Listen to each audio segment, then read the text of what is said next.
Trump news.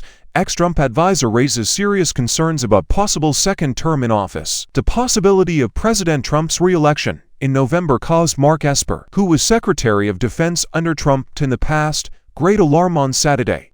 In his quest for re-election as president in 2024, Trump is now the heavy favorite to win the Republican nomination. The Republican base continues to support Trump, and he has won every state's primary or caucus except Nevada, where he was not on the ballot. This is despite the 4 criminal indictments against him, to which he has pled not guilty. Out of all his opponents, only Nikki Haley, the former governor of South Carolina, is still running. Many analysts and pundits have voiced their alarm over the potential destabilizing impact of another Trump presidency on the United States and the rest of the world, especially as polling averages often show a dead heat between Trump and President Joe Biden in the general election. This includes remarks made by people who were once part of his administration, such as Esper, who, on Saturday, appeared on CNN to talk about the defense implications of Trump's re-election. Concerned about Trump's recent remarks, Esper voiced his disapproval. Trump had denigrated Haley's husband, a deployed member of the South Carolina Army National Guard, and implied that he would not provide aid to NATO member nations without a financial incentive. Esper was the head of the DoD from mid-2019 to late 2020. Trump recounted a conversation he had with the president of a NATO country, where he threatened not to protect them unless they increased funding for the alliance. While addressing a Get Out the Vote rally in Conway, South Carolina, on Saturday, the state's GOP primary is on February 24th. I indicated that everyone will have to pay.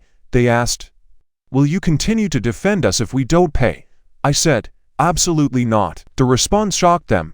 "You've never seen a country so financially strapped," the ex-president lamented. One of the presidents of a major country stood up and asked, "Well, sir, will you protect us if we don't pay and Russia attacks? Who is delinquent if they don't pay?" I asked. "Yes," he replied. "So, imagine that really occurred." "No, I wouldn't shield you. In fact, I'd say let them do as they like."